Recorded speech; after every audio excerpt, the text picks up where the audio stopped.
Good afternoon and welcome to News Central's TV special edition. That's the ballot across Nigeria today. The early hours of voting have delivered a mixed picture, delays and frustration in parts of the Federal Capital Territory and low, but largely peaceful turnout in Rivers and Kano State.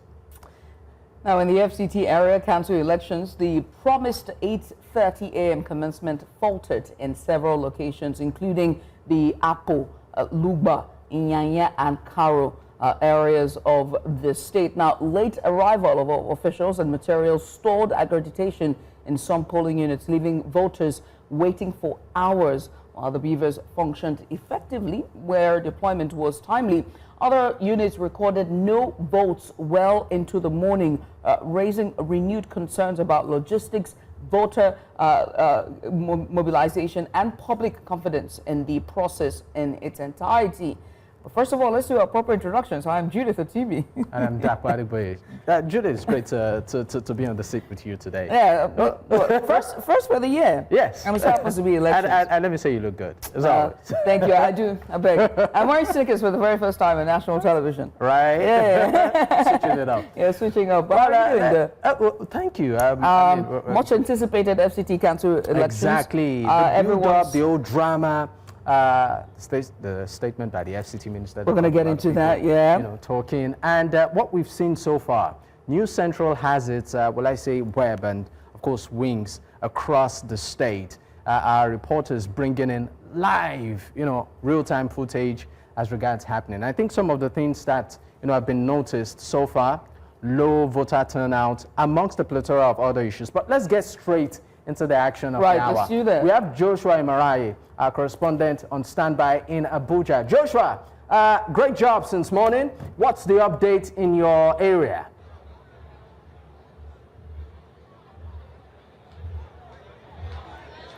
Good afternoon to you, Dark One Judith. I'm currently live at the LEA Primary School in Big Shedda under Kilanko Ward of Kwaleria Council. Basically, this polling zone has nothing less than 1, 2, 3, 4, 5, 6 particular polling units, and in all of the 5 polling units, voting has been completed, but voting is still ongoing in just one. And beyond the election and beyond the democratic process, what we are seeing is that there is a massive voter turnout, particularly in this LEA primary school. As you can see, most of the voters and some vendors are actually waiting here to sell their wares. Vendors who are selling locally made snacks and locally made drink. But beyond that, Nigerians who are at Big Shedda are actually waiting for their vote to be counted. If you should look to my right here, voting is still ongoing as some of the voters are undergoing accreditation while some are casting their vote. But beyond the entire arrangement, we have some party officials who are on standby now ensuring that the election goes free, fair, and credible. We would like to speak with one of them who is currently. Please come forward, sir. Come forward, come forward. You are live on Nation Central Television. Look at the camera over there. Tell us your name. My name is Innocent Ishaya. So how is the election going? How is the process? Each free? Do you record voters turnout or whatsoever? Yeah, there are massive turnout, to be candid with you. And to be candid, the election is peaceful so far. There is no too many problems that we have encountered from the very onset until this hour. And we are quite optimistic that it will be peaceful forever. That is what we are seeing within the environment at this point of time. Well, based on this gentleman's postulation, the voting process is ongoing, peaceful, free and fair, no hitch or whatsoever. We have a gentleman who is over here. Good afternoon, sir. You are live.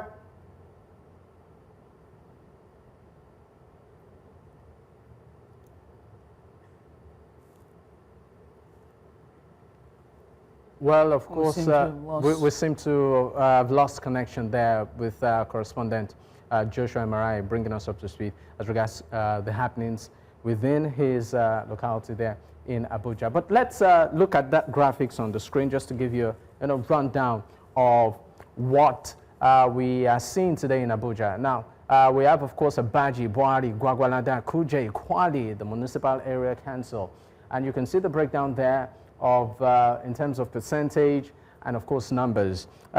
One issue that seems to have been pretty much prevalent in terms of what I call it observation right now is the turnout of voters in certain areas. from, of course, what we understand from the reports of some of our reporters, pretty low in some, while in certain areas it didn't even happen, you know. But I think for many Nigerians, they are looking at this as some sort of test of, maybe to a large extent, grit for the new INEC chair. You know, the new, I mean, with everything happening right now in lieu of 2027, given the whole build-up to today's polls. Right, and very quickly, I do have to add that they have been, this is conducted by the states, yes, Electoral Commission, just to add that there, right? But that doesn't absorb the INEC from anything whatsoever, exactly, right? As you said, this would be a litmus test, but also all of the off-cycle elections that will happen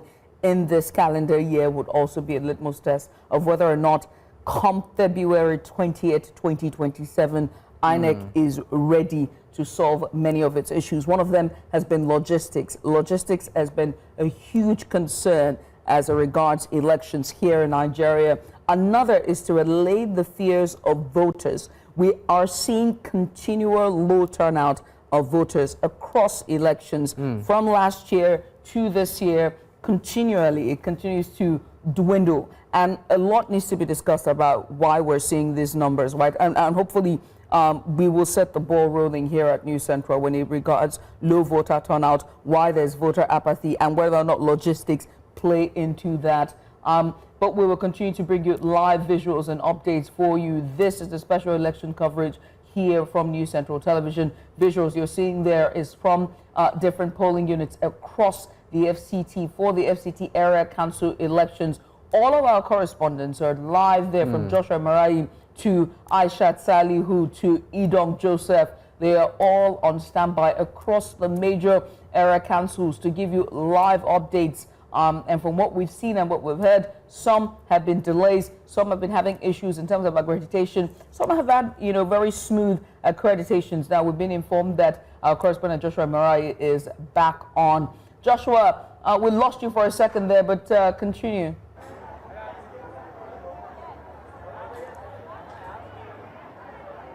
Well, as I said earlier, Judith, voting has actually ended in some of the polling units in this area. Well, to my right, there's a polling unit there. Voting has ended.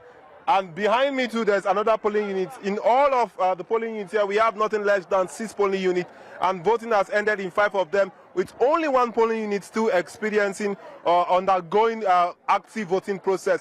But beyond the democratic process, beyond the election, this seems to be a business area for some of the locals who are here, who have locally produced snacks, fruit, refreshment whatsoever. This place is a beehive of activities for vendors. But beyond that, one thing we notice for security architecture is that we have mostly local security outfits domiciled in this area. As you can see, some of them on my left-hand side, actively ensuring that there is no breakdown of law and order. But behind these individuals, to that particular area, voting is still ongoing. As you can see from the pictures, active voting process is ongoing, accreditation is ongoing, and voting is ongoing. Well, one thing we noted that in this area is that there seems to be massive voter turnout for most of the residents here. They came out en masse to vote, and what we are seeing is that they are currently on standby waiting for the votes to be counted and the result announced. Judith. Joshua, I mean, just for clarity too, and for the benefit of our viewers at home, have you observed any foul play so far? Well, of course, yes. I was at Yangoji, the Garden Earth Market, and I saw an individual being accompanied to the thumb printing space. And from the visuals we got and from what we saw that particular individual indicating to the voter where to thumb print. That is one of the many sharp practices we experience. But if you should look at my left-hand side, you see some individuals going along with a particular person. It is unclear what they are currently doing. Well, I will ask the cameraman to follow me so we see what is actually ongoing behind there, because there seems to be some sharp practices happening there. Well, we are trying to see what is currently ongoing behind there. Well, they're actually struggling for something. From the visuals, they're actually struggling for something, but I don't know what they are struggling for. There seems to be crowding one particular person. Well, the cameraman, please come forward, come forward.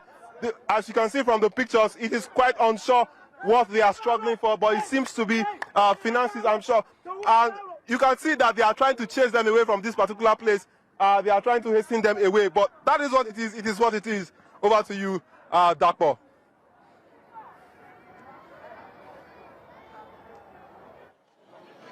More update. Joshua Marai there, correspondent live from one of the polling units in the area council there. Just a bit of scuffle going on, scuffle going up at the back there. What appears to be, pay me, I pay you. Rub my back, I rub your back. Right. Anyway, let's switch gears now to more in-depth analysis, yes, shall we? And to do that, we're being joined virtually by Austin Aigbe. He's a Regional Advocacy Officer, West Africa Democracy Solidarity Network, WADE boss, and member of the Situation Room, and he's joining us live from Abuja. Also joining us is the Director General of Big Tent Nigeria, and that's Ibrahim Abdul Karim. He will join us live as well, virtually. And lastly, political analyst Taiwo Oseyin will join us from the capital, Abuja. Gentlemen, thank you so much for joining us, and very good afternoon to you all three. Thank you very much. Yes, thank you for having me. Thank you for having me. All right. Let's begin with you, Mr. Austin. I mean, from everything that we've observed so far, you know, within the FCT and this election, are you so far satisfied? The word satisfaction is a very vague word, because what would mean for me to be satisfied? However, maybe I will say yes, satisfied, because violent incidents haven't been clearly reported, unless in one of those polling units where a voter had gone to a polling unit with a cutlass, and eventually the participants in that process had to immediately take him out, and before the security architecture came on and then took him away. So that's basically one of the major incidents. In terms of satisfaction, you will say that the voters you are seeing turning out to vote and maybe the real voters, permit me to use the word real voters, because I've seen that in majority of area in AMAC, the voting population is really very low. There's explanation for that. The reason is that this is a local election, and most people don't consider local election as a viable election that impact on their livelihood. So, in the AMAC area of the Federal Capital Territory is where you have the high individuals, and maybe I won't use the word the very rich, but at least in AMAC, that's where you have Metama, Sokoro, Gwarimpa, Life Camp, and all of these high bro area. People who literally operate as government in their own location. People provide water for themselves, they provide their own security, they provide everything that government provides. The whole duty of government is the welfare and security of individuals. When these individuals provide this welfare and security, beyond that, they provide other things that the government ought to provide, and then they wouldn't see the relevance of local authority. That's the bane of local system in Nigeria, local administration in Nigeria, across the country, not just in the FCT. But what is also important is that from where I had seen two area council, I observed for the Nigeria election situation room, my team, we have visited Kuje and of course AMAC, and we have also received report from the other 4 area councils of Bwari, Kwale, Abaji, and of course Gwagalada. But what we continue to see is that there are people turning out, again in terms of satisfaction. Overall, I think this election is going on peacefully. We haven't had major incidents of violence. And just to quickly also state that the BVAS is working effectively. And to quickly add, like I heard your reporter say, that voting has ended. Voting has not ended until 2:30. Even though there's nobody on the queue, you cannot tell. By 2 o'clock, massive voters may turn out. So we cannot say that voting has ended until 2:30. So voters who are hearing me in FCT, if you live around the area, go and vote. 2:30 is the cutoff mark to vote. If you are on the queue by 2:30 p.m., you will be allowed to vote, even if the voting eventually take up to 7 o'clock. It doesn't matter. But just be at the line on the queue by 2:30. This is an important information I think I needed to just put forward. All right, thank you very much, Mr. Aigbe. Very quickly, we want to switch gears to get the latest from the field, as our correspondent Idong Joseph is on standby. Idong, a very good afternoon to you, and well done. I know it's quite blistering hot there with the sun and the FCT. Talk to me. Where are you and what's the latest with you? Yeah, good afternoon, Judith. I'm presently at Gwagwalada Central. This is the second ward we visited that has that has large polling units in it. In this very ward here, this Gwagwalada Central Ward, there are about 56 polling units, and this very location where we are, Sabongeri Demonstration Junior Secondary School, there are over 20 polling units just in this location. And if you look by my right here, election is still ongoing, but though INEC officials are just sitting, waiting for electorates to come and cast their vote. And down behind me, down the electorate are still on the queue, just because we hear that the BVAS is having some challenges in identifying electorate for them to cast their vote. So the queue over there is still very long, and that means that by 2 p.m., which is the official closing time for voting, they might not finish their voting at that polling unit down behind me there. But I won't want to speak alone, as I'll bring someone in, an electorate, to also share with us how it was for him, whether seamless or it was difficult for him to cast his vote. So, good afternoon, sir. Good afternoon. So, you tell us your name and how was it for you casting your votes here? My name Hamza Abbas. So really, when I go around to see what is going on, I see how this election is going smoothly without any problems. But very unfortunate the thing that I'm thinking that like we are going back to square zero, because some others, they never bought anybody. They are waiting for the people to come and give them the money. But these things cannot lead us to the where we are moving to. But the way I see this thing is going smoothly, no any problems, no any conflicts, nothing is going smoothly without any problems. So I really appreciate that the thing is going on. But I pray that the thing we keep, we continue going like this so that the people can come and vote without any problems by the grace of God. Okay, you are talking about some people waiting for them to be given money. Are you referring to vote trading? And who are these people? Have they approached you, and what are the amounts they offered you? But I see some, but you know, because of the number of people, I can't say that this one and this one, but I see they are grouping, and somehow they want to make it as a complex as a problems, because of they are waiting for the money to collect from the candidate, which is it is not done, it is not good for all. So that is it. Thank you. Yeah. Okay. Judith, if you hear what he said now, he said he suspects some activities that looks like vote trading, which is the same thing with what we witnessed in the last ward before coming here. That's Kutunku Primary One Primary School, which is also known as Old Kutunku Primary School. We saw some activities that suspected vote trading, and at that very ward, we saw the Economic and Financial Crimes Commission, officials of the commission, arresting two agents, party agents there, all regarding vote trading activities. And the same thing here you've heard from him. Though we've seen similar thing with what we saw at the last ward before coming here.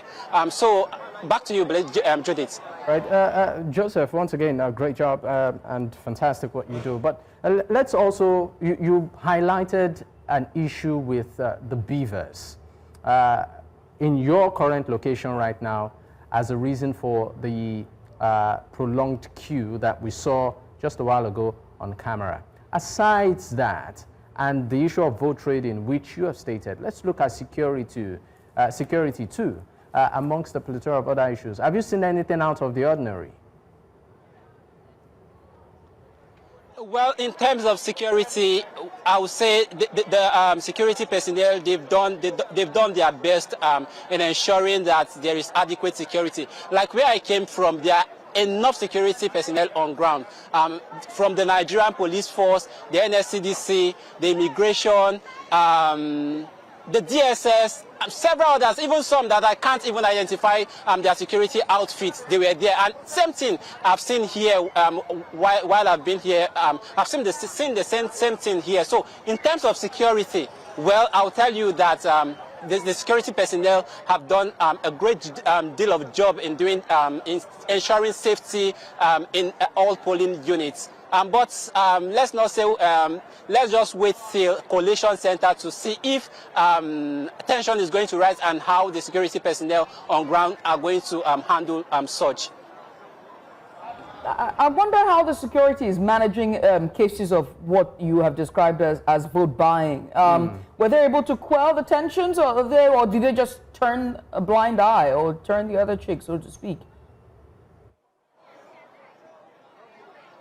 Well, I don't think from their action, I would say maybe it's not their duty to arrest those who are involved in vote trading, because at the last ward where I was before coming here, I saw security personnel in their front and people discussing how they were settled after casting their votes. And security personnel there did not do anything, not until men of the Economic and Financial Crimes Commission came around, and before we know it, just within 5 minutes when they landed on that ward, they picked someone. So I would say maybe it's not part of the assigned job that they were given to do. That was why they paid blind ears to vote trading, suspected vote trading activities in the last ward and even in this ward.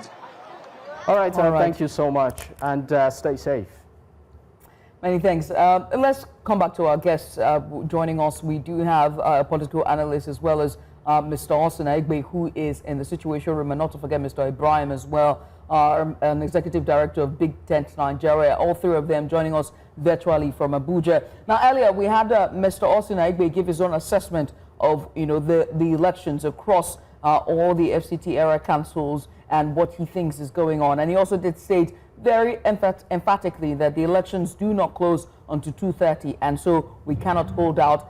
We must hold out for those who are still late turnout. But very quickly, I want to also hear from both of you. And so let me continue with you, Mr. Ibrahim, before going to our political analyst, Mr. Tony. Mr. Ibrahim, Abdul Karim, what are your assessments so far of the elections? And just putting into cognizance what our correspondent, Mr. Ibrahim.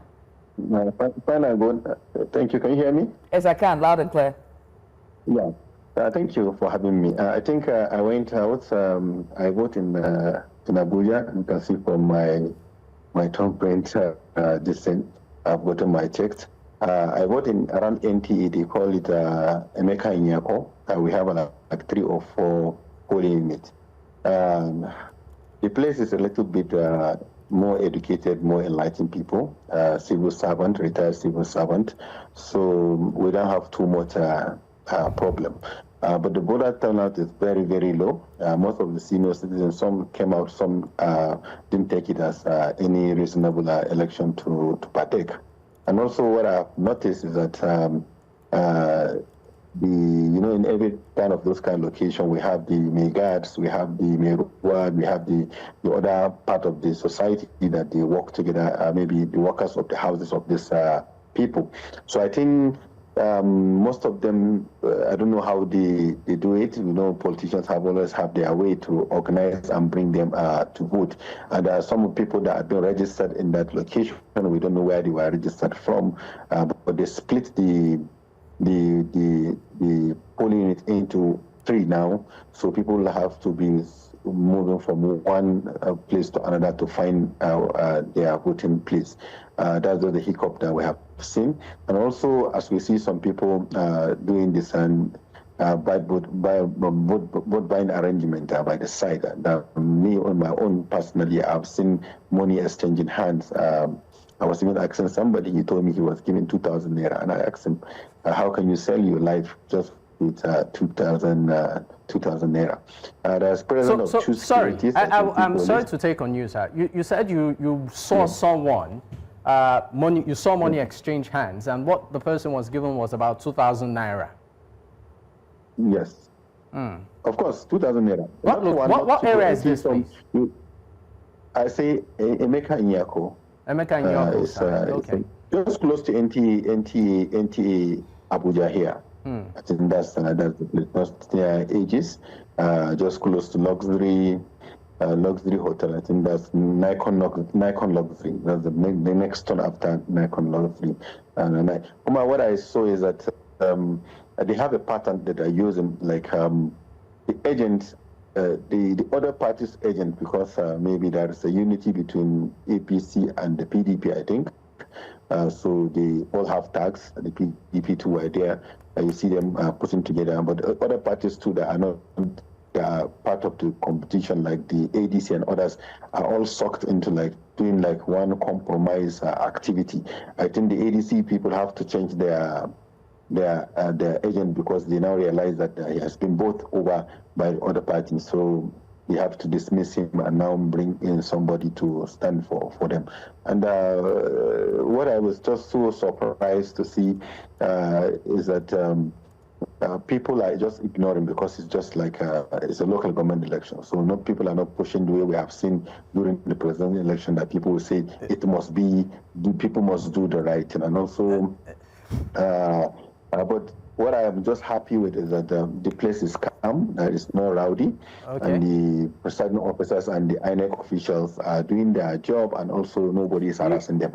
So I think that's what I can tell you. By the side of the election venue, that's at the periphery, unless when you observe on fire, you see some cars, and you see people coming. I don't know why, after announcing the curfew and other things, you see these people that call themselves like supervisors and things like that. They are the ones that are causing all the confusion. So once they come, they park their car, you see other people coming, then there is a group of people that refuse to vote. After they go talking, they have talking, just they talk so 2, 3 times, 4 times, then after they come back, then you see them going in to go and vote. And when I check by the side and I see the person that's taking them to the side of one of the house, and then give them to 2,000. It was just pathetic. That's the kind of politics we have played today in this country. May God really give us the ability to see how we can educate more. I think I can see some of the situation when people are here. I think education is very important for people to understand the value of the vote and what they are doing for themselves. And also to explain to people what a local government election is and how this local government chairman can affect their life directly. I think that this could disconnect between people and the local election. So I think we need to have to understand, because every day on the news, people are just taking the president, the Senate, the president, the Senate, and then people are not even understanding even to have who is going to be their governor. Mr. Ibrahim, you've highlighted quite a lot of issues. We'll come back to you. I mean, some of the things you have said that really struck out for me is the fact that you said you actually did see a situation of votes being, bought, inducement. And you also said something about, it appears some party officials are compromised. They sold their party out. And maybe I want to believe I got that right. You said at some point when the party discovered, they had to change them. Yeah. I think... please, 30 seconds. Can I go?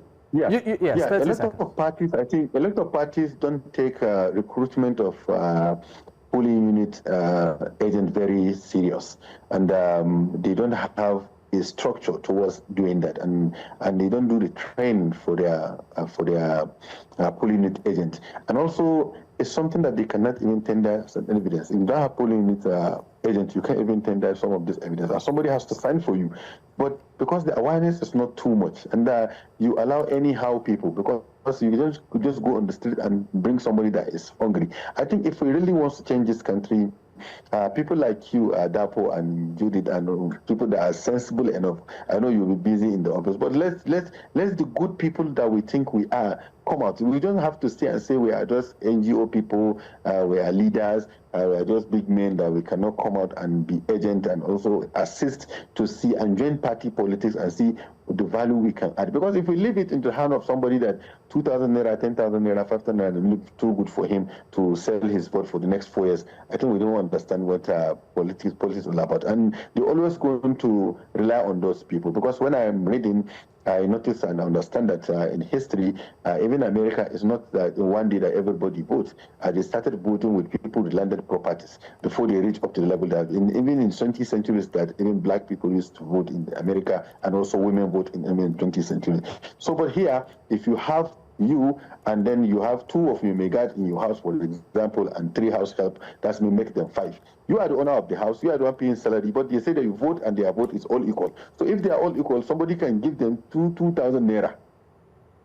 All right. But they can't talk to you because you can be approached for you to be paid money. But those people can be approached and can be rallied. And I saw a pattern, like they have now mastered in such a way that they can go to every location and now find out who are the downtrodden that they cannot understand their left from their right, and they bring in on board and explain to them how they want them to vote for them. And I saw somebody bringing them as a bulk, like you see them 7, 10 of them, 15 of them. That's how they are bringing them after they have the conversation of how much they are going to pay them. Now, very quickly, I need to state something here before I move on to Mr. Tony, who's our political analyst. But I need to point out something, because earlier when we had our correspondent, Edom Joseph, on, he was, reaching us live from that polling unit.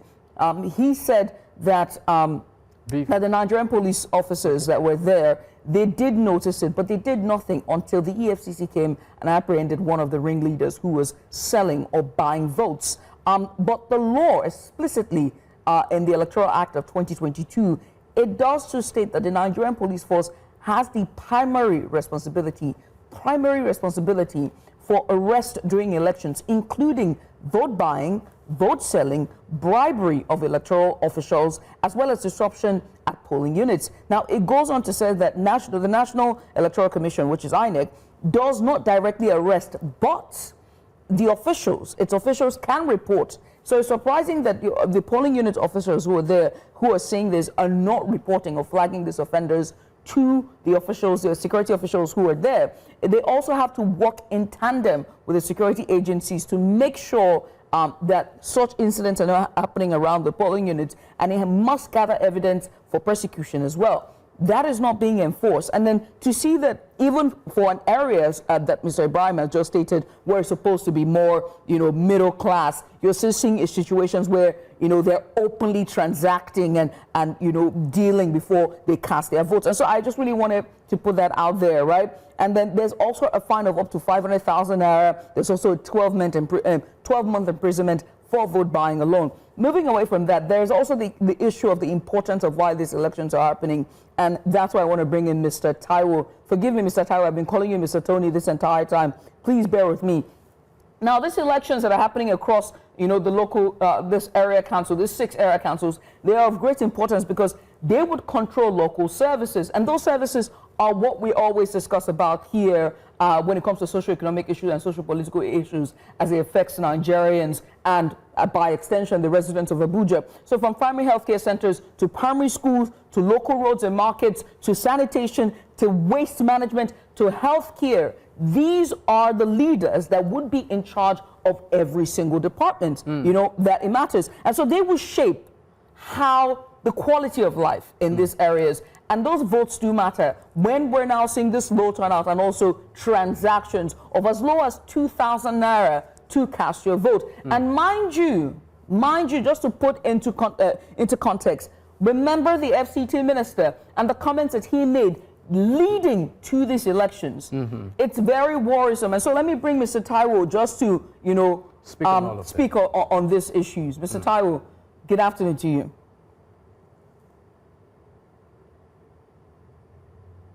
Are you there? We seem to have lost him. Okay, let's direct the same question to Mr. Abdul Karim. Mr. Abdul Karim, are you there? All right. Okay, we'll come back to you. We, of course, have one of our correspondents standing by, Bettina Mweli. She, of course, will bring us up to speed as regards what is happening around her in Abuja. Bettina, great. The floor is yours. Let's. What's the update? Thank you so much, Dapper. So right now, I am in the Day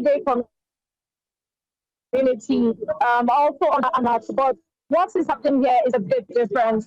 As you can see behind me, it's business as usual. The people here are not looking to vote. They are not interested in voting. Most of them don't even know that there is an election today. If you come with me, you will see that the entire street is business as usual.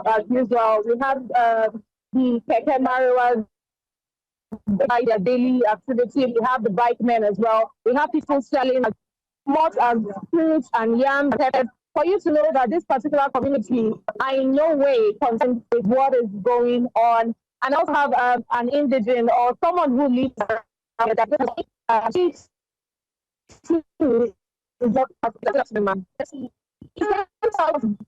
or not you voted today. And the reason why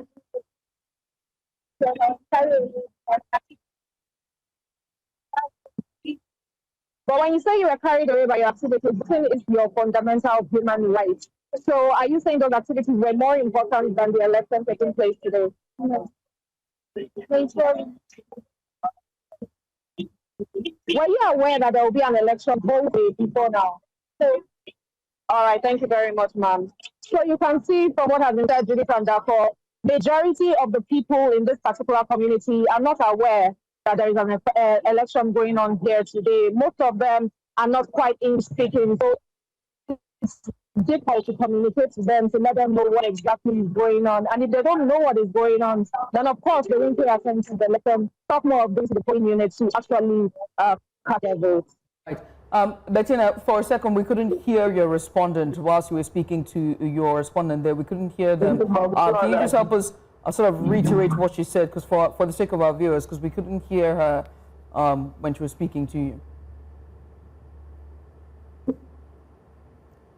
was saying that she didn't vote today because, number one, she had a lot of activities on her plate, and secondly, she wasn't even aware prior to now was going to take place here in Abuja. So that also pulled me back to the point that majority of the people in this community are not aware that there's an election going on today. Two polling units that we found deep inside the community are as good as empty because people are not coming out to vote. From what particular polling unit, the electoral official there told us that the turnout so far from morning to this particular time has been just 30% out of 100%. And when you come out on the streets to look at what is today's election. Bettina, many thanks. Bettina Bwari there, one of our correspondents, just live on the roads there in Abuja as the FCT area council elections are on the way. We also do have another of our correspondent, Joshua Marai, who was earlier in one of the locations, but it seems to, Joshua, have you left that zone? Because I saw you on the platform there saying you've left that polling unit. Where are you now?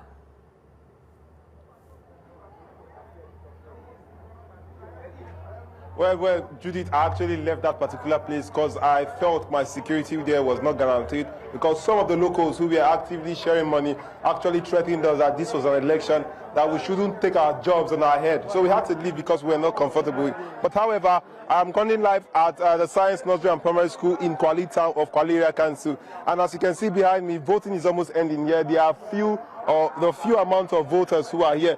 The individuals you see on camera are those of polling unit agents who are observing the entire process. But beyond that, the presiding officer, and to my left-hand side are some of the security personnel who are on ground actively ensuring that there is no breakdown of law and order. But beyond those individuals, I'll move to the field so you feel the environment here as to what it is like here in Science Nursery and Primary School in Kwali Area Council. Most of those individuals you are seeing have completed the entire voting process, and they actually are waiting for their votes to be counted. That is what it is here in Science Nursery and Primary School. But beyond that, I would like to speak to some of the individuals who are actually standing by to hear from them what they have to say concerning the entire process. Good afternoon, sir. You are live on television, on New Central Television. Look at the camera over there. I know you voted. Do you vote? I don't vote. You don't vote? Why don't you vote? I don't vote. I don't vote. You don't vote? Okay. When you vote, how the process be like? It stress you? It cool? They give you attention? The election, they're clean. The election, they're clean. Good afternoon, sir. You also are live on New Central Television. You voted, if I'm not mistaken. You voted, if I'm not mistaken. Yeah, I casted my vote. Okay, but before then, tell us your name, sir. I'm by Mr. Peter Danjuma from Kwalera Council here. So are you satisfied with the entire voting process? Yes, very, very nice, satisfied. Let's talk about when the materials came to this place. Did it come on time? Did you start early? Did you start on time? Everything started on time, and the election, everything went successful. Where I see some of them that they came there, they are still on their way coming, and everything went fine. Okay, there seems to be some sense of satisfaction within some of the locals here who are actually satisfied with the entire process. But beyond this, I would like to see if there are other persons we can speak to on camera as to the entire process. Please come forward, come forward. That is the camera over there. Good afternoon, sir. Tell us your name. Sir, my name is Maggie Belea. I'm a senior civil servant in the Federal Civil Service. Okay, have you voted today? Yes, I voted today. The election was very peaceful. INEC really did their best. The BVAS, everything functioned very well. That means you are scoring over, how like over 10, how many are you scoring INEC? Yes, I think my own assessment without bias, INEC is given 98%. Thank you very much. Thank you very much. You can go, sir. You heard from the gentleman. He's scoring INEC 98%. The voter turnout around Kwalera Council seems to be massive, as most of the individuals, they came out en masse to cast their ballot.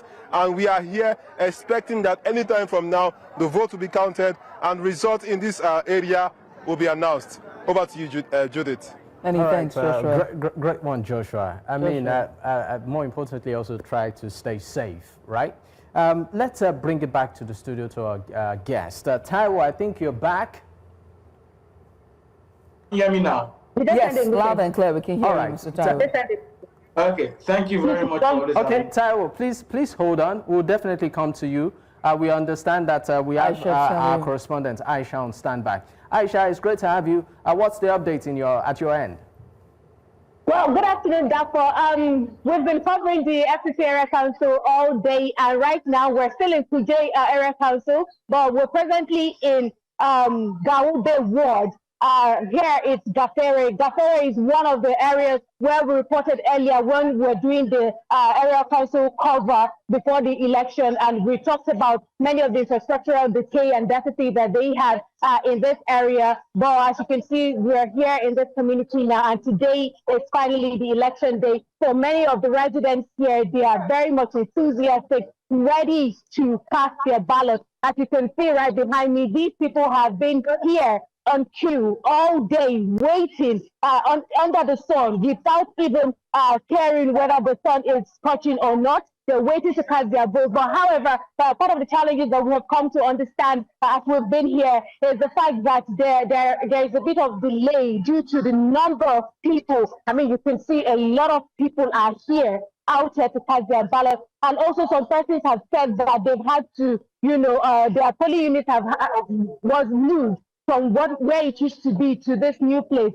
So many of the residents said they used to vote here before, but they had to vote in other areas. And over there, you can still see some persons who are not even part of the election. There are vendors here to take out to people who may need to drink water or, get some snacks to eat. They're hanging out here. And the complaints that these voters have raised since we've been here is that they are calling on INEC to create more polling units for their community, Gafere here, owing to the fact that they are coming out in their numbers, willing to vote the next set of leadership that would come to lead Kuje Area Council. But I have some voters here with me who would want to talk about how the voting process has been all day for them and what they expect in the next administration. Kindly come to me, madam.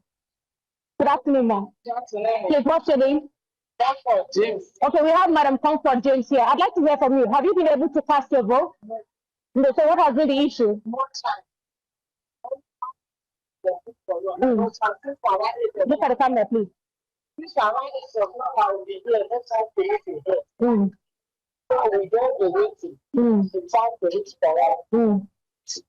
what's the cause of that? So people in the morning, whenever they get people with population increase, don't get to do. So without waiting, since around 8 o'clock now, Well, that's what you've heard from Madam Comfort. She's saying that many people are here and she's been unable to vote since 8 a.m. that she's been here because there are lots of people here and it's just one polling unit in this Gasere community. I also have another woman here who said she's been able to successfully cast her vote. Good afternoon, ma'am. Thank you so much. I can see that you're with your baby here and you've been here all day. Kindly tell us, how has it been for you, the electoral process here? We did that. It's only one place that we have come to here. Please, they should let us with another place. So where did you cast your vote? Where is that polling unit? And how far is it from here to that place? Was that where you voted the last election? Yes. Okay, but you told me earlier that your polling unit was moved to another place instead of this place. Some people that went to the office, they will not see the office. So we come here and come to. But I went to the office, I saw my name, I voted in the office. Okay. Okay, well, that's what you've heard from another voter here who's a mother actually, and she has said that she has to go over to another area in Gaube to cast her vote. And whilst the people here are still clamoring and hoping that they get to exercise their right by the end of the day, as they have been here with just one polling unit. As you can see behind me, it's still a number of people, I mean, men, women in their numbers, with the security officers trying to, restore calm and peace and order. And even the electoral officials are in there carrying out their responsibilities. Back to you, Dapo. Many thanks, Aisha. Aisha Saliu, one of the polling units for the FCT area council elections ongoing in the capital. We switch gears back to our guest, our virtual guest, and one of them is Mr. Taiwo, political analyst who joined us now. Now, good afternoon to you, Mr. Taiwo. Now, earlier we've been talking about the importance. We've lost him again. Our sincerest apologies. Let me bring in Mr. Tony, Mr. Austin Aigbe. You are in the Situation Room at the moment, and you have been observing these elections, right? What's very interesting about this was from one of our correspondents, Bettina Onweli, who said that, who had to speak to one of the respondents and said she didn't know that the elections were going on. She has a lot on her plates. And then there's another of a case of where vote buying was clearly happening, and then the police didn't act as they should have, which they are law binding to do so, but they didn't act on the EFCC agent had to apprehend one of the solicitors for votes. And then there's another as well of a case of, polling units being switched. You saw from Aisha their live reportage where she said some voters had to leave that polling unit because they found out later on that their unit had been changed to another polling unit. So logistical issues, last minute communications, and just voter apathy in its entirety. What are we looking at when it comes to local government elections? Why does this keep happening over and over again? Talk to me. All right, thank you so much. Just to quickly give you an information that we are right now on our way straight to Gwagalada because of the report your reporter had made. Situation Room team has deployed the team right now to go to Gwagalada to verify and try to see exactly what's happening on the ground in Gwagalada. Yes, like you said, it is true that there were a lot of, well, let's say, some delayed information from INEC. There were, we observed in Kuje and elsewhere, where voters got an SMS the previous night, that's last night, about the new location that their new polling unit, because of some form of overcrowding, the crowded nature of a particular polling unit, and there be some fragmentation. So they got their SMS last night, at which they were trying to verify their new polling unit as of this morning. So those technical issues or logical issues do exist, and we've reported that already. But for the citizens who said she wasn't aware, I'm not sure she had a PVC, because there are many people in that city who have just moved into FCT who may not be registered voters.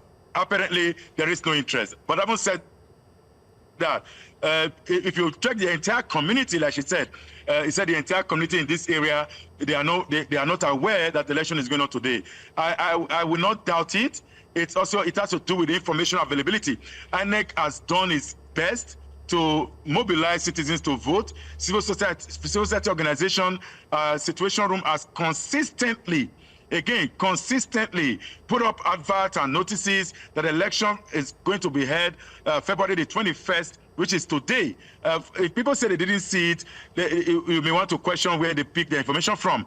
It could be genuine genuine cases, but again, there've been a lot of information about this election. But for those who didn't want to vote, they are sure not to vote. There are many people who are unwilling to vote. Like I said in my first remark, many people are unwilling to vote just because they know that there is what is it for me, so to say. People don't think that local government administration does impact on them, especially today, that you can actually argue, is there true local government in Nigeria? Is the true third tier of Nigerian federalism actually in existence? The Udoji Commission of 1976 gave local government the true third tier of the federation, which means the closest government to Nigerians is the local government. But today, everybody knows what's happening at the national level. If you ask folks about what's happening at the local level, it is almost a difficulty to talk about. I'm sure many people are listening to me and I don't know the name of their chairman of local government. But we all know President Muhammadu Bwari. We all know our state governors. That's not supposed to be the terrain. The real government that people need to know first is the local government. But in this case, Nigeria's local government has become a challenge. Even when the current administration has secured a Supreme Court judgment that makes local government a true third tier, but it is still not effective. State governors oppress. Yes. Ms. Aigbe, we're going to talk about true federalism in due time, right? And we're going to talk about local government elections and the importance of that third arm of government. But let's just put a pin on that and focus on INEC's role and also the State Electoral Commission's role in elections. Most importantly, the relocation of polling units without the knowledge of the registered voters in that polling unit. One, and then two, those who switch residence. If I were to be relocating now to Abuja, that means that my polling unit will most likely change, and where I'm eligible to vote will change. What happens then? What about the voter education regarding switching polling units and change of residency? So if you are moving from Lagos to Abuja, you do what they call transfer of vote. So you transfer your polling unit to a location in Abuja where you'll be living, and then you then apply for that replacement. So that exists in the law. So you have a right to move your polling unit. My vote was usually my vote before now was in Benin. I'd move it to the FCT. So, but most people again don't know the processes. Just simply going online to find out is as easy as ABC. You don't even need to go to INEC office. You just go, but there are some individuals, and then you get a date. Right, but there are some individuals who cannot, who do not have access or cannot read or write, or are on the same bar in terms of literacy, like myself and you and Dakbo and Mr. Ibrahim. You know, there's some persons who do not know. I mean, look at that polling units where Aishat Salihu is at. That's clearly not the middle class, and they may not even have smartphones. Exactly. So if you are traveling to Lagos and you've got no phone, you know where you have to go get a bus to get to Lagos. Just simply ask a question. I'm going to Lagos. Somebody will tell you, go to XYZ location and pick a bus. So the same way, I'm going to Abuja. I'm relocated to Abuja. What do I do? Will I be able to vote? Then you secure adequate knowledge. Walk up to INEC office close to you, area office, anywhere. Even ask an NGO. How do I move my location? These are public information. I'm not going to say the person needs to have smartphone to stay closer to the TV. Then you can easily get somebody in New Central. Please, I'm leaving from Lagos to Abuja. Please, how do I move with my PVC? If the person in New Central doesn't know, that person escalate the issue.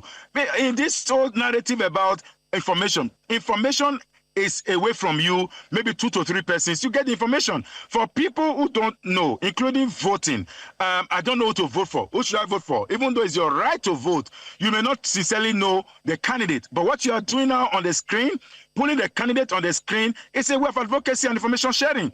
If I see this information, I could share with another. That's the essence of information and the power of it. Talking about INEC, you are still absorbing INEC of this. Look, Dapo, and hopefully you can come into this conversation, right? There's a huge chunk of that budget that goes into voter education, right? You sit idly by until maybe a year before the elections and then start to teach, Nigerians about what it is they ought to do. Mr. Aigbe is in the Situation Room. I happen to know this because I'm in the media, but what happens to the regular Nigerian whose primary concern is making sure at least they get their formula correct, which is 111 or 101 or 001, if you know what I mean, right? So it's about putting the food on the table. For far too long, we seem to have absolved INEC from its primary responsibility, which is year in, year out, continually renewing the voter register and educating the voter non-stop, around the clock, every single day. I yield. Mr. Igwe. Yes, can I jump in? Yes, please. So let me tell you, the truth of the matter is this. The truth is this. INEC, even though the law says INEC should be involved with voter education, in my opinion, if I will argue this again and again, INEC do not have a responsibility with voter education. Where is the NOA?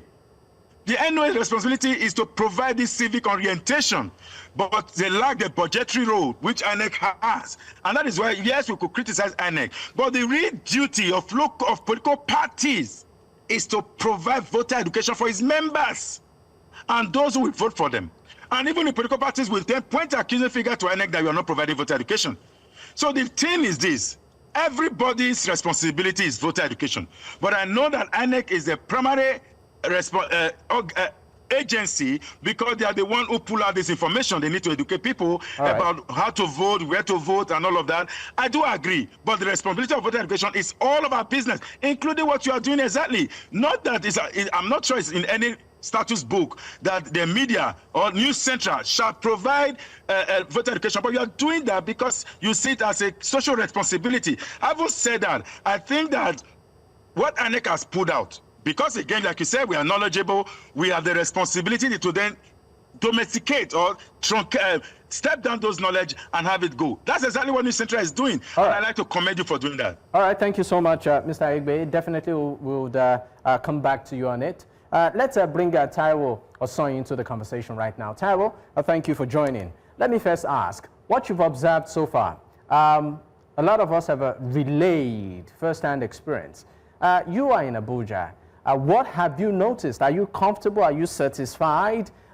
Given previous elections, that we've seen, not just even in Abuja, but, across the nation, are you satisfied with what you've seen so far? And does this in any way boost your confidence in lieu of 2027? Thank you for having me once again, and it's always a pleasure to be here. Unfortunately, I've been having some network disorganization. Anyways, let me start with three things. The first thing is voter apathy. Why is there voter apathy today? Currently, the electoral bill was passed and signed by the Federal Republic of Nigeria's President Bwari and AMAC sometime last week or this week. And this has actually created a kind of voter apathy because people just feel that their views do not count in terms of the certain provisions that were really expected to be added in terms of the electoral bill that was actually signed some days back. And this actually creates a kind of fallback for persons who wants to actually vote because they actually perceive it as just a normal routine or a ritual that happens every 4 years, putting in politicians into political office. Secondly, when we talk about vote buying and vote selling, one thing is very sacrosanct, and that is the fact that politicians use this mode as a tool to actually disorientate the people and use vote buying and vote selling as a mechanism to actually as an opportunity, considering the current economic situation of the country. So persons are able to sell their votes for as low as 2,000 naira, as Ibrahim has earlier stated, for as low as 2,000 naira, considering the current economic situation of the country. So that 2,000 naira certainly will make them survive for today, not put into consideration what happens in the next 4 years or thereabout. Finally, in terms of INEC and the elections and what has been happening in terms of BVAS, some polling units have that their BVAS are working effectively, some have that their BVAS are not working effectively, there have been logistical problems and things like that. But one thing is certain is that in view of all these things together, INEC can do better, as you really say. And not only that, we should avoid politicians taking full control of our electoral process. Some days ago, I think on Thursday, we saw the FCT minister making claims that people should actually come out to vote. However, and it was making boastful post about the fact that people should come. I think that was in Bwari, about making people to come out to vote, and then he will do that. They should do their part. He will do his own part. The question will be that what part does an FCT minister has in an election?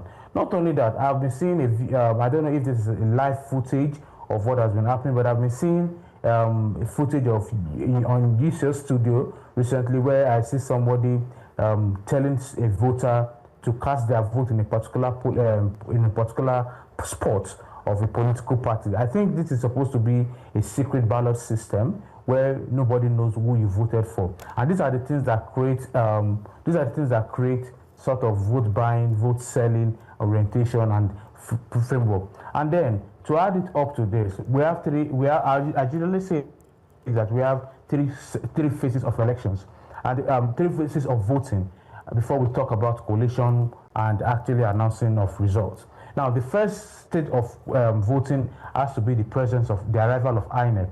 The second stage is the accreditation, and the third phase is the voting.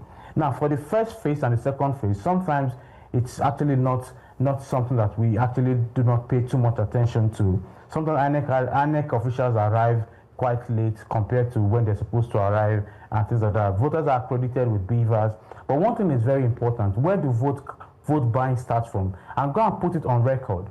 Most of your reporters will start experiencing vote buying, vote selling in the next few minutes, because that is where the political parties will get their supporters to go to the polling units and start to buy votes, because they have given them that correlation. So the vote buying and vote selling happens towards the tail end of the electional process. Because I'm saying this out of facts and figures, because I have been a candidate before. I've participated as an election, not only as a voter, but also as a candidate in an election. So I can tell you for free how these processes work. I mean, when we talk about collation, Taiwo, you said quite a couple of things, but let me just button, here.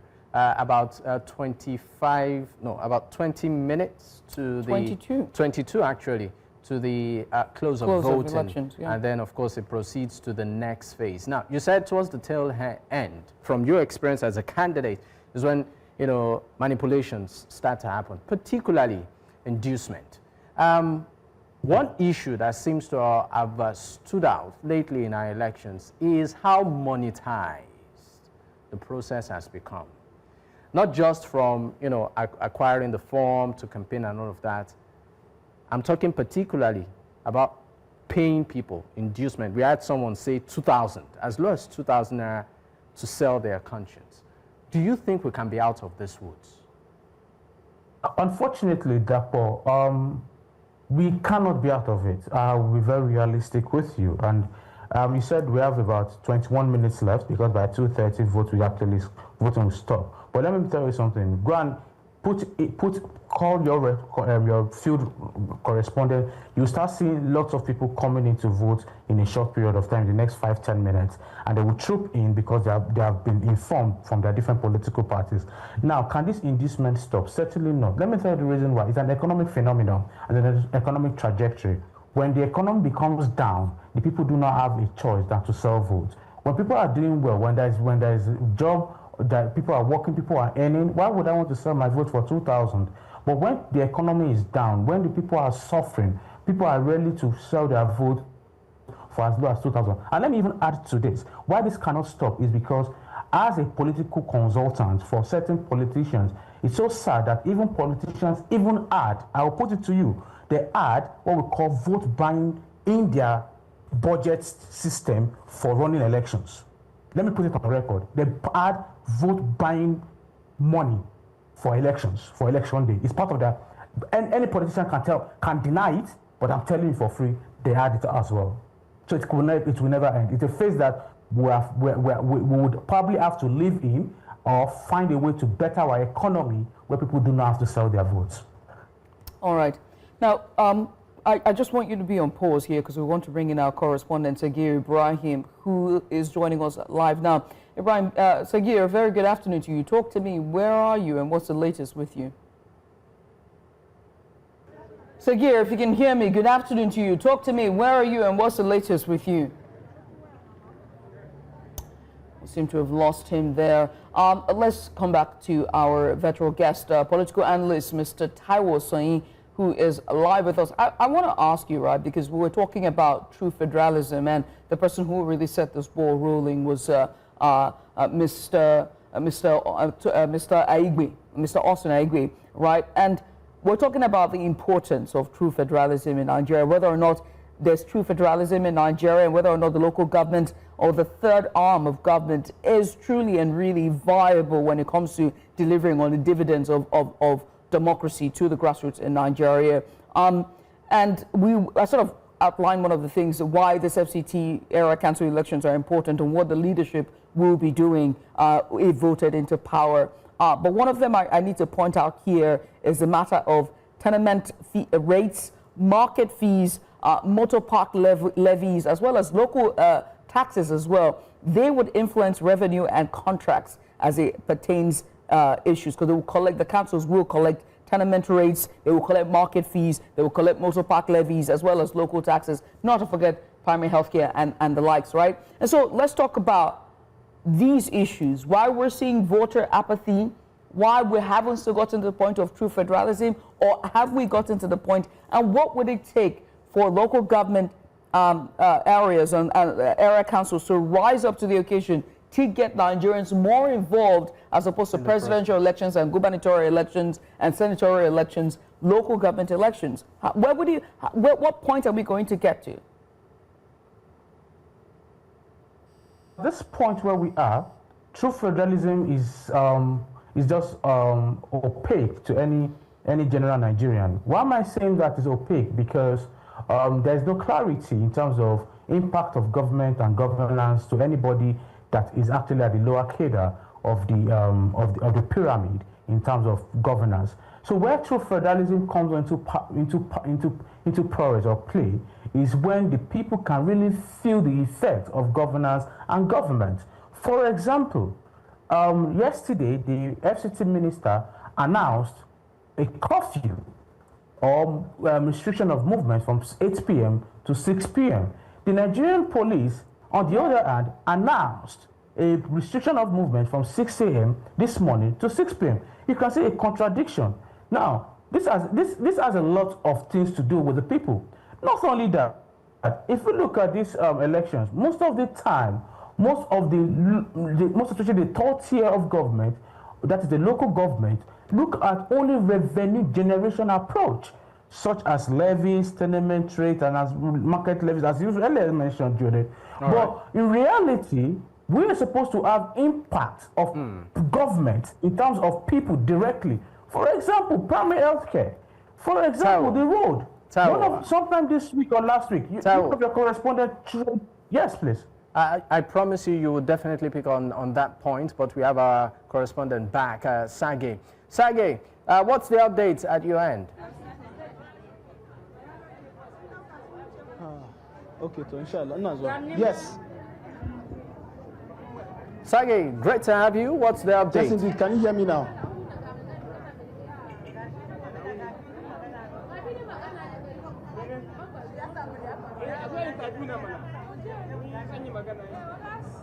Okay, so what's the update?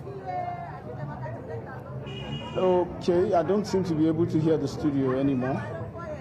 All right, once we are able to establish connection with Sage, we'll definitely bring him on. But let's allow Taiwo land on his point before we continue. Taiwo, the floor is yours, 30 seconds. Just what I was saying, when people do not have direct impact of government, there's really no point. What the local or the third tier of government look out for is revenue generation and not impact.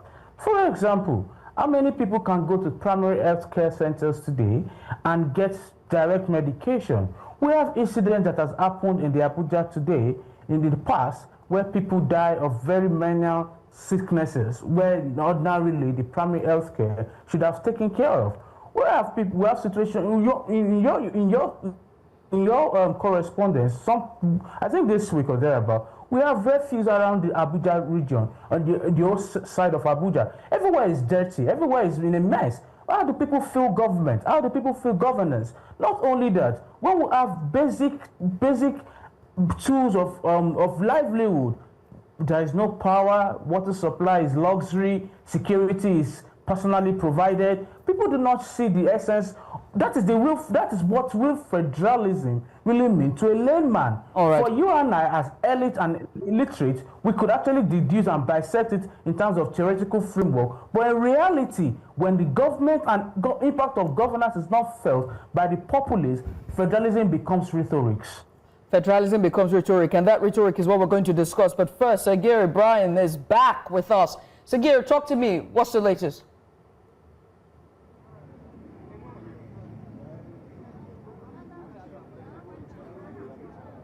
Could it be the glasses?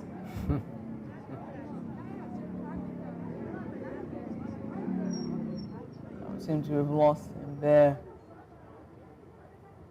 We seem to have lost him. It's most likely the glasses. Sagir, if you can hear me. Sagir Ibrahim is our correspondent, one of those who are on the fields there in Abuja as the FCT area council elections are on their way. We are less than 13 minutes, or now 12 minutes away until polls close. And we move on to our next phase, which is going to be the collation phase, right? Now, 6 area councils across the FCT. The elections are on their way across polling units there. We've been bringing you live updates around the clock, non-stop, the entirety of today. And so we will continue to bring you live updates. With us are 3 of our virtual guests. One of them, Mr. Austin Aigbe, also Mr. Taiwo Oseyin, and Mr. Ibrahim Abdul Karim. All 3 of them live with us, just giving us in-depth analysis. Before we continue with federalism and the third tier of government and local government elections and what we've seen, I want to also pull Ibrahim Abdul Karim into the discussion, right? You are a resident of, I would say foundational resident, if I'm not, correct me, of Abuja, right? And so you've seen the tides change and leadership change. What is like the major concern on the minds of voters as they go into the polls, as we are looking at, as the elections will be closing in the next 11 minutes, what are voters going in those polls to vote for? I think the middle class that is shrinking is getting more problemsome in Abuja, for example. Before, you have civil servants that have dignity, people that can go to their offices, go to work. He's a director, he's an assistant director, but he's well-to-do. He has a house in Metama, he has a small house in Asokoro, where the big men. But as of today, as I talk to you, most of them have moved to their villages. Some of them have sold their big houses and moved to Kubwa, moved to other smaller places, and the big new politicians who are now ransacking the whole country and just taking money and then doing nothing, buying all the places and now building bigger houses and bigger hotels and things like that. So that shrinking that we have for that level of the middle class and make it difficult for people to now see. So the 2 big and the very small people in Abuja. So the middle class are used to come out and educate and also champion the election in 2020, in 2003, 2007, and towards the change of regime in 2015. We are not where to be found today. All what we have seen and the people that are acting everywhere are just people that are strong, and they feel that they can do whatever they want to do and nobody can ask them. So the big men are not coming out, are not educating, they are not participating to make the place. Because, for example, in the way I voted, if somebody, a former permanent secretary, which I know 2 or 3 of them that are still in that area, if they will come out to vote, for example, because of the respect the society have for them, everywhere will be calm. Even the smaller people that want to do the nearer bargainer and changing, they will not do it because they have seen a little big people coming out. And also the clergymen and also the imams that used to actually participate, which in the later time now join the politics when this disaster has happened to us of bringing religion into politics, and churches and the mosques take side, and also everywhere is now too toxic. And also, before, the presidential election used to be a little bit hostile, but at least in the next 10 minutes that we are talking about, which Mr. Tai will talk about, that's when the election is. Now that they are doing the election, when we start the coalition, that's what, because if you can see from your video, the the remaining ballot papers, unused ballot papers, and the unused those for the local government are huge. I can see from the video, one of the video, you can see them almost getting to almost 20 booklets. So those booklets, that's where the confusion is going to come. So some people will come to the table and say that things are going okay, people have voted to the best of their ability, and the INEC has done well. But where the things are going to change is just from these hours that we're talking about during the collation. They will sit down, instead of now to have a document that will say this total number of people that are accredited and registered is accredited. The voters are not supposed to be more than the accredited, but you can see the magic of politics. That's what makes people very angry and make people not to come out. By evening today, I myself, Mr. Taiwo, and Austin, we will see the story will change. If you can keep us now, maybe till evening, you will see every story is going to change, because people are now going to manufacture votes that you don't know, and the polling units that you have seen that they have created, now you will see some people have voted in those new polling. How can a government, agency of government, send a message to me a day to election telling me my polling has been changed to so place? And I had one person in one program saying that they have to be conveying getting a bus to convey almost 300 people to another polling unit that is not too close to where they have moved them. And out of everything, between now and the evening, the collation centers and also in the morning, then you see all this manufactured, emulated results, because that form now from ECH that they are going to be now using to now fill in this thing that they're supposed to snap and send. That's where the confusion is going to come. So it's at that angle, to that collation center, and with this new proviso that he added in this transmission of electoral results, that if the network is not, I don't know who is going to define network, is not available. So we don't know what is going to happen. So I think it's too early for us to even give any credit to anything that anybody is doing by now. What we need to do is that let's see where the politicians do the magic. I think Tai will say he has contested election.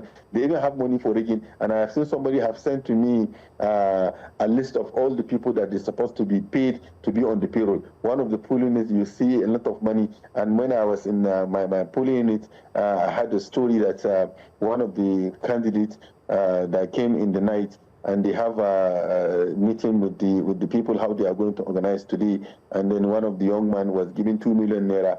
And then, very unfortunate for him, he put the 2 million naira into his shirt. And I met him there, and everybody, I asked him what really happened. He said, by the moment he put the money into his, the 2 million into his shirt, that he just blacked out. He said the next time that he opened his eyes is on the hospital. It's people that was telling him how he was beaten. How people beat him just to collect that. I mean, it's a lot of confusion. So because the system is not having people that supervise, people that system that we used to have, those middle class that are upright, people that can talk, they are well known in the society, they can guide people to what they're supposed to do. All is missing now in the system. So we have that vacuum, and that politicians are now using the vacuum for them to perpetrate this kind of election that we are seeing today. I mean, it's some of the issues that you've indeed highlighted, pretty much worrying. But I would also like you to speak, if at all, the significance of this particular election to in lieu of 2027, politically for the FCT, looking at, history, comparing the quality of elections and the pattern of elections in the FCT, in the past, and why this, if at all, is important. Are there links? It's very important because it's supposed to give the momentum. I think that maybe the opposition have not looked at it, maybe, because in this kind of off-cycle elections, and also supposed to be like a referendum of people to either see, okay, we have a new minister, we have a new government, and they have been working. How do we feel about them?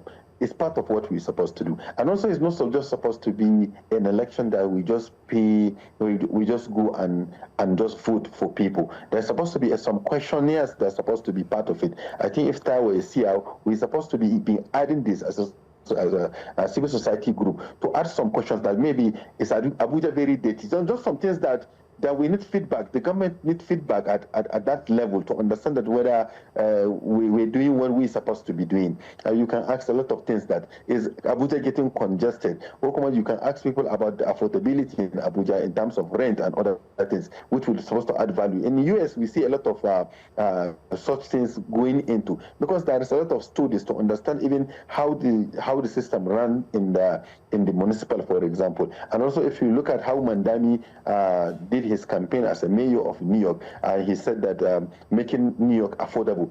My own worry, more especially in Abuja, is when I see early in the morning, maybe I go out, maybe if I have a flight to catch, maybe as early as 6 o'clock, and I see towards the Ministry of Finance and that secretariat, I see people coming out to go to work. There is no any transport system that will help people to move around in Abuja. And also I see them coming on different without dignity. These are workers, but you see them inside boot, some of them on a hillock, some on a bus that is not even too human for people that's supposed to look at professionals working as public servants to be on those. And I wonder why. And then also there is pocket of what I noticed is that pocket of small enclave of ghettos within the Abuja itself, in the city, in Garki, in Jahi, in Mabushi, in others, where you see ordinary people, those people that you think that they didn't exist in Abuja, but virtually they exist in Abuja. They don't have water, they don't have, and they are just neighbors to big, like in Mabushi, what I saw is that they're just neighbor to the Ministry of Work, just to Central. So I wonder how we're going to put this kind of a system that will accommodate them. So in terms of electing people that will come and serve, at least what we are missing is that the people are not aware of what kind of developmental system this local government election can bring to them. And also people that are vying for that position, most of them are being like nominated by some people. Like for example, in other parts of the country, maybe let's give you an example in Sokoto. All right. Hold the whole forms and also just decided who he will give to be a local government chairman for him. Okay. Let's just quickly, for the sake of our viewers, now we understand that elections are now closing as some polling units have started counting the collation exercise. One is the Modern City Gate 1 Gwaringpa, the polling unit 095. Counting has commenced there, while voting has concluded in most PUs, and that's polling units at the Paiko Kore ward in Gwagwalada area council. Now, in the meantime, we want to bring in our correspondent, Sagir Ibrahim. We've been trying to establish connection with him. Hopefully, we have him on standby now. Sagir Ibrahim is at one of the polling units around the area councils in Abuja. Sagir.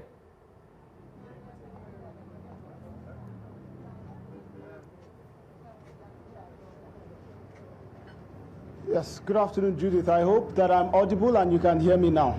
Loud and clear.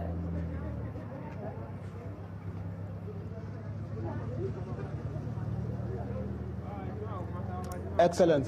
Judith, this is A.U Suleman polling unit 003. It was at this polling unit that I had reported earlier in the day that an altercation had broken out and that several ballot papers were initially missing. I'm here to give updates on what the situation is, if you would then come with me now. What I'm getting right now is, following that altercation that had happened, security personnel had increased in this polling unit and then voting was cancelled. So all of the voters who had voted earlier in the day were the ones who were lucky enough to cast their vote. As you can see, this vicinity, we just have individuals sitting down. If you look at this other side, you see individuals are also just seated here. Now, this is the area that the voter register has been pasted. The expectation is voting is supposed to be on up until 2:30, because it's supposed to commence by 8 a.m.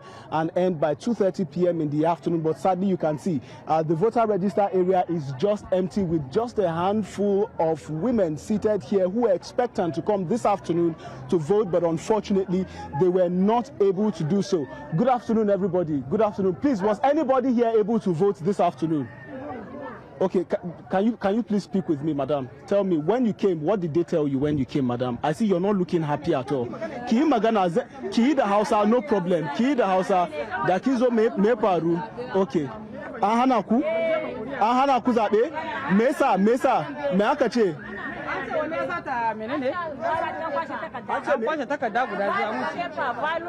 Ballot paper. Okay, answer check. Answer guda 150 ko. Okay. Ballot paper din guda 150. Akan ballot paper daya. Kuma answer check biyu. Answer check da na councillor da na chairman duka an dauka. Okay, now go to society. So they spoke in Hausa, Judith, and what they are telling me now is due to the altercation that had happened earlier, the allegation is that around 2 ballot papers, one for the councillorship position and one for the chairmanship position, was stolen, and because of that, voting was cancelled here. And unfortunately, this number of women right here, among several other voters, were unable to cast their votes. As you can see right now, there are individuals inside of here. If my cameraman would be so kind to just zoom into the arena, you don't have to go in, just zoom so that you don't interrupt the activities that's going on. Right now, counting is ongoing. The polling agents, as you can see from inside, if my cameraman would be so kind to show the activities that's going, go ahead, go right ahead. Counting is going on right now. Voting has since stopped. The few who were able to come in earlier in the day to cast their vote were the only few who were able to vote. Which other person came after that altercation happened, unfortunately, was unable to cast the vote. And since then, this has been the development from here. Several individuals, including top party officials from the different political parties that are participating in this election, had come here also to observe what is going on. Unfortunately, several of them had declined comment on the matter, but some of them, of course, spoke. Behind camera and, of course, expressed concerns over the matter. As you can see right now, they are filling the form EC8A form at the moment, and for the ballot papers that were not casted upon, the collation officers and the polling officers are striking them to render them invalid. So for the voters here at polling unit 003, A.U Suleman polling unit in Abaji Northeast, voting has ended quite too early for them. The situation is that, unfortunately, for the many of them who were unable to vote earlier before that altercation happened, they've now been unable to do so, as the voting was cancelled right after that altercation happened. And now it's left for the Independent National Electoral Commission to take up what remains of that matter and to ensure that it's properly investigated, and those responsible for the snatching of that ballot paper, it's an imperative upon them to ensure that those guys are tracked down, caught, arrested, and made to face the full wrath of the law. Because, Judith, look at all of these individuals right here. These individuals have been unable to cast their votes because of that action that happened earlier in the day. This is the details that we're getting as updates from this polling unit. It is A.U Suleman I polling unit 003, and this has been the updates from here since the last time we gave updates on the development. It's back to you in the studio. Sagir, thank you so much. Jinx. Sagir, thank you. We appreciate you for that. A very sad indeed, the sad turnout of events there from that polling unit. And just to inform us that elections have now closed, or the polling units are now closed. Votings have now closed across major polling units in the FCT. 2:35 p.m. by the clock there, and voting ends at 2:30 p.m. 5 minutes ahead of time, and that means that counting is underway, as you can see there from Sagir Ibrahim. Now, we will definitely bring you live updates from all of our correspondents across all the area councils as elections are closing, or rather voting as the voting exercises ended, and we're moving on to the phase 2 of today, which is the collation. Dakbo. I mean, interesting times, you know, within the FCT, and for many, they're asking the implication of this in lieu of 2027.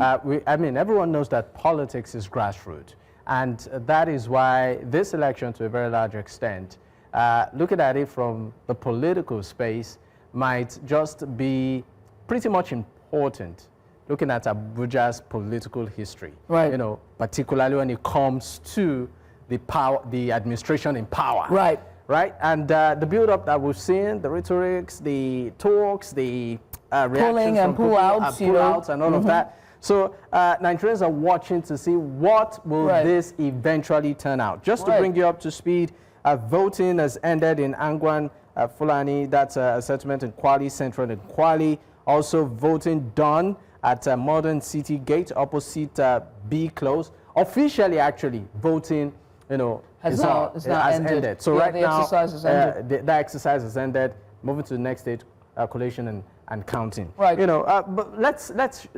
Yeah. I was going to add that, and now it's time for us to tell the power that the federal would have. They who shall not be named. But if you say P and if you say A and I say P and they say C, we already know what that is, But then this will also go to show how this will play out, will show the stretch that, this particular party has when it comes to powers and how best they want to build their structure, not just at the federal level, but also at the grassroots level as well. So we're going to see how that plays out. At the capital, right, and what this will mean for the entire structure as we move into 2027. Exactly. They are keen on allegiance. They're keen on dismantling old structures and rebranding it in their colors. And they're keen on, although they say it's not a one-party system, but from what we all can tell, if you are not flying the colors or swear allegiance, then on your mandate, where will you stand? Let's switch there now.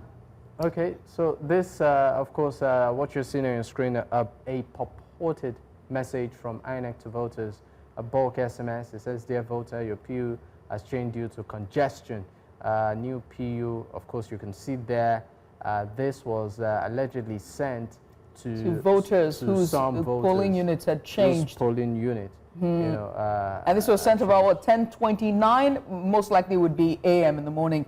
10:29 a.m. Well, also there's a lot that we talked about when it comes to late information, dissemination of information regarding change of polling units to voters. So there's a lot that needs to be discussed about that. Our guest with us, Mr. Ibrahim Abdul Karim, is live virtually. Also with us is Mr. Taiwo Oseyin.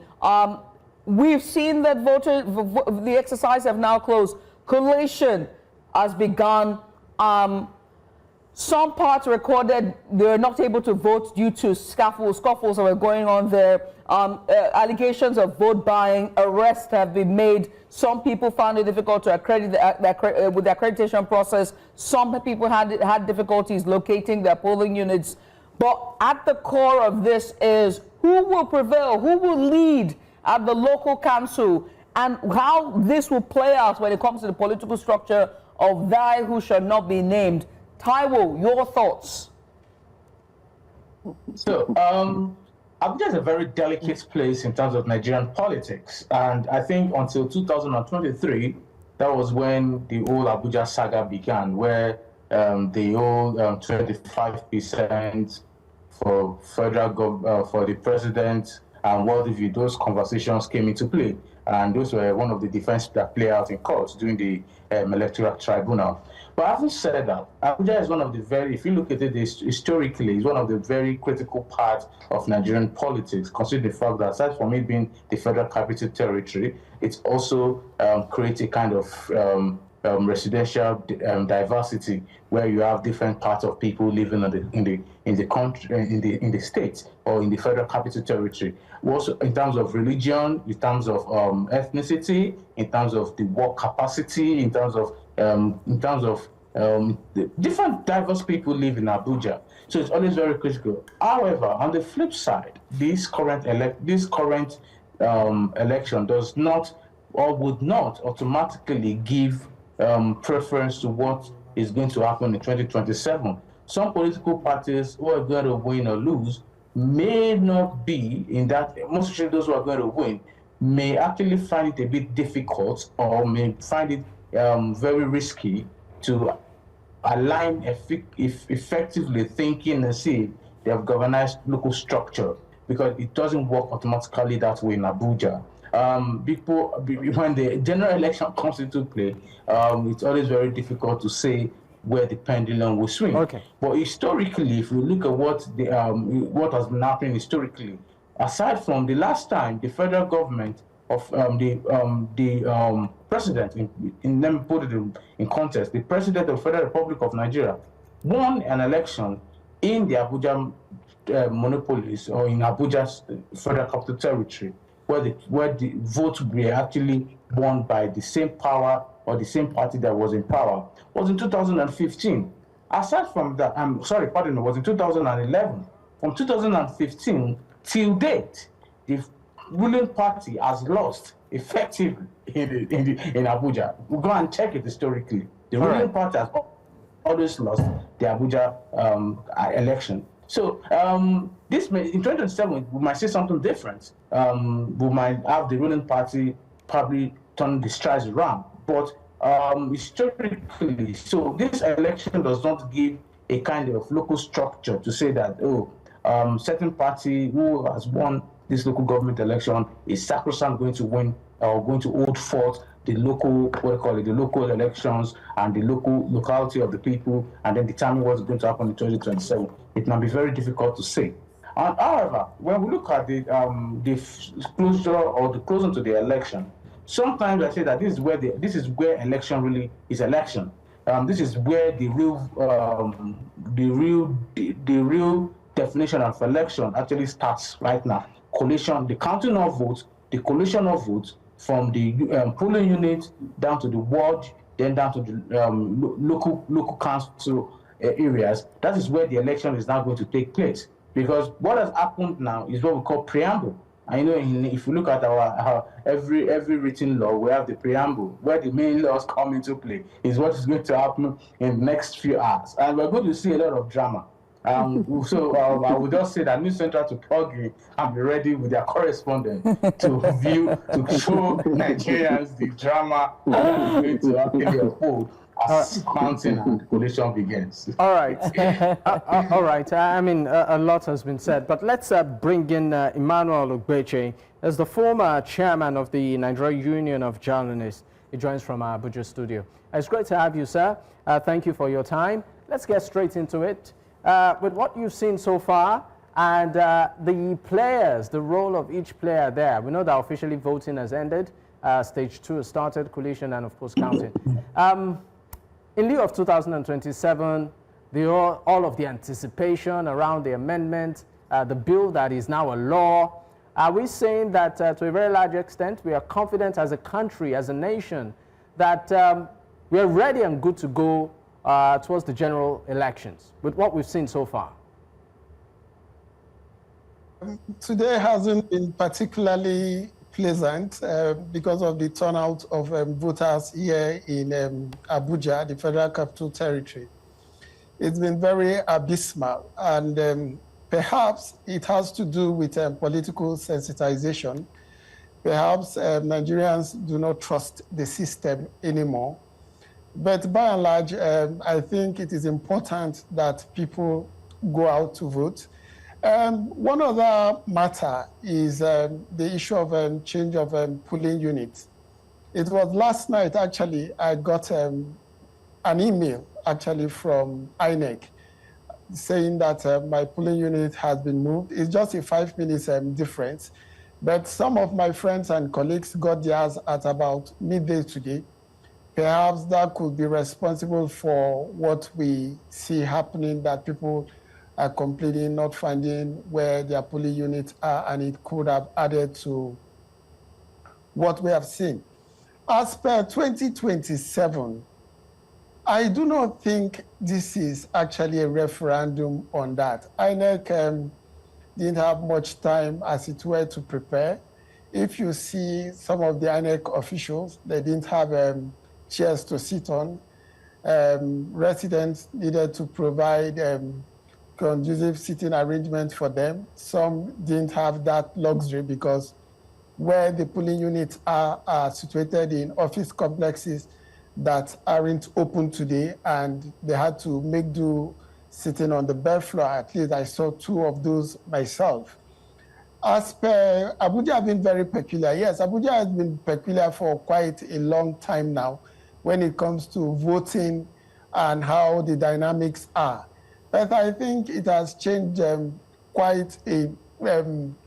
has changed because most of those that were in PDP, for instance, that was the ruling party, and now in the ruling APC.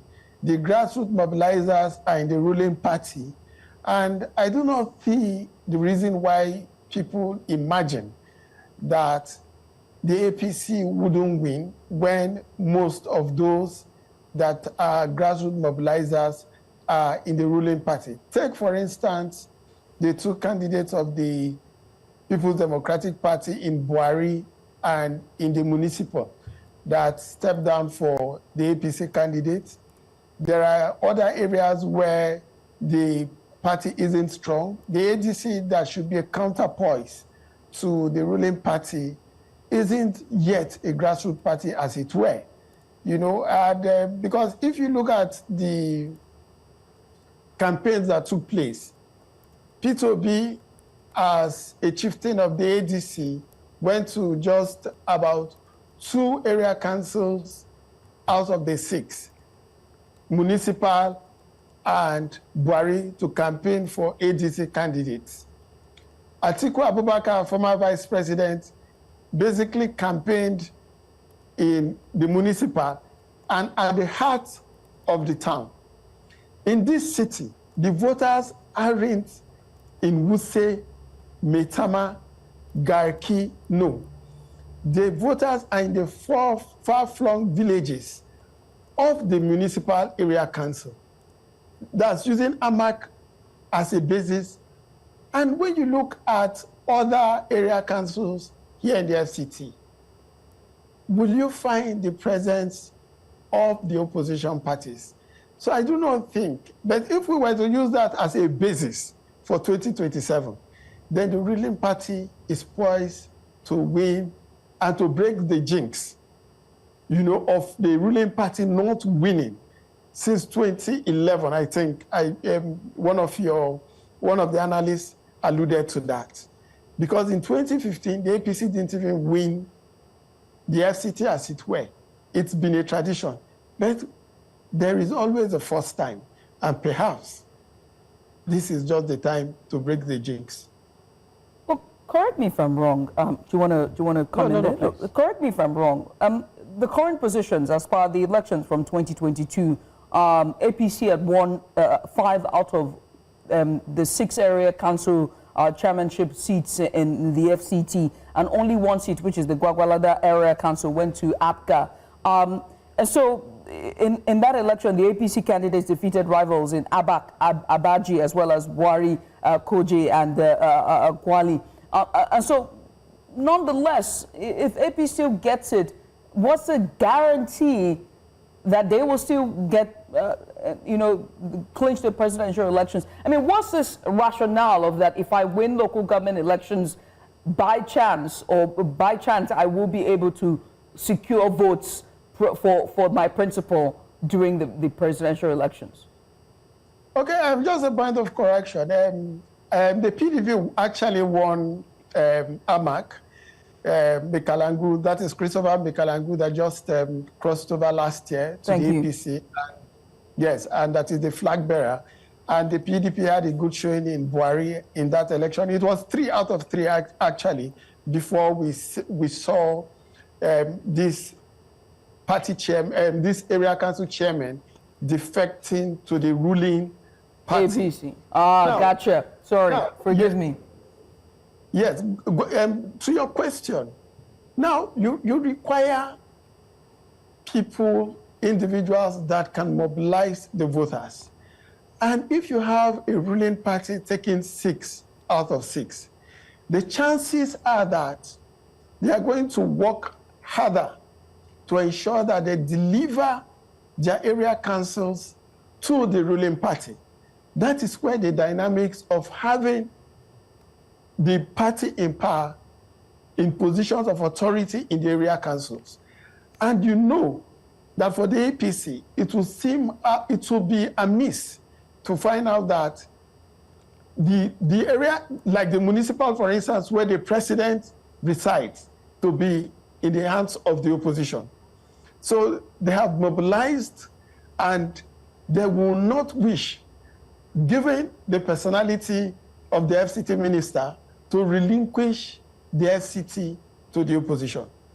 It's going to be a Herculean task for the opposition party, and it is left to be seen how that will be undone in 2027 if the outcome of this election is what is expected, that the APC is going to have 6 out of 6.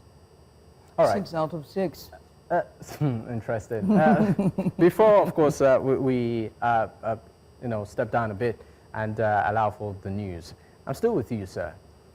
In terms of the logistics, and I'm talking about technical logistics here, from the BVAS and all of that, how would you say that on the part of the umpire, from what you have seen, how would you rate the outing? At least voting is ended. Yes, I'm not too pleased with how INEC has aided logistics, because from my area, and the electoral officials were there at about 9 a.m. One will imagine that this is FCT and it's in the heart of the city where my area is, and you're coming by 9 a.m. In some instances, I know I saw some of my colleagues saying that electoral officials were at their area, Lukugoma, for instance, Apo, at 10 a.m. INEC ought to do better. But in terms of the BVAS working, there have been no complaints as to that. I know for certain that electoral materials were deployed last night up till 10 p.m. At least I saw that in Karo, where they have their logistics base, just 10 minutes outside the city center. So having electoral officials in places like Kubwa, that is less than 15 minutes, and you're not at the polling unit at exactly 8 or 8:30 at most, getting to 10 isn't good enough. Sending messages at midday, directing people to where their new polling units are, isn't good enough. INEC ought to do better, but on a scale of 1 to 10, for now, one will imagine that it is 7 out of 10, which is a fair performance. All right. Thank you so much, sir. Now, the counting that you're seeing, of course, on the screen right now, is a live footage from Kubusi local government. The counting is ongoing. If we can get some audio to it, so that we can just, listen in a bit, we'll be right back. Yes, that's from Sumaya, our correspondent. Just live visuals there as collation is on the way.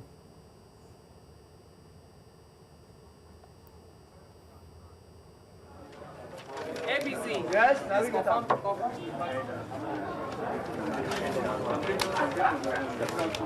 ABC.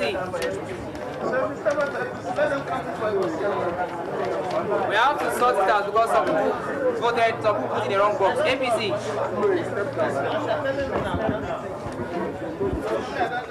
The manual is available online. Just go online and download the manual. It's available online. Just Google it. ABC. Yes.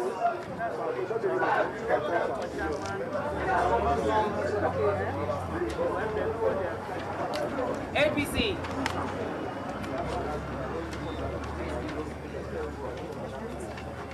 ABC. Going at Kabusa, the area council on the way. Just collation has started with the polling unit officers. They're counting all of the polling papers. Now, here's what we're caught, not really it's caught, but we're just going to put a pin on this discussion. It's our live coverage, our special live coverage of the area council elections that are on the way. Elections have now ended as collation has started across all polling units in the 6 area council zones in Abuja. Our guests today have been Mr. Abuja, who's a former president of the National Union of Journalists in Abuja. Also joining us was Mr. Ibrahim Abdul Karim, and not to forget Mr. Taiwo saying. All 3 of them have been live with us, just giving us a bit of a political analysis and the importance of the elections, true federalism, and also their assessment of the elections so far. Now we will give you, we'll start to bring you more live coverage of that, but in the meantime, we need to break this transmission so we can bring you the live news. That's exactly. Yeah. And of course, when we return, we'll still have, with us, Emmanuel Abaji, the former chairman of the Nigerian Union of Journalists, FCT, from our Abuja Live studios. Gentlemen, once again, thank you so much for your time.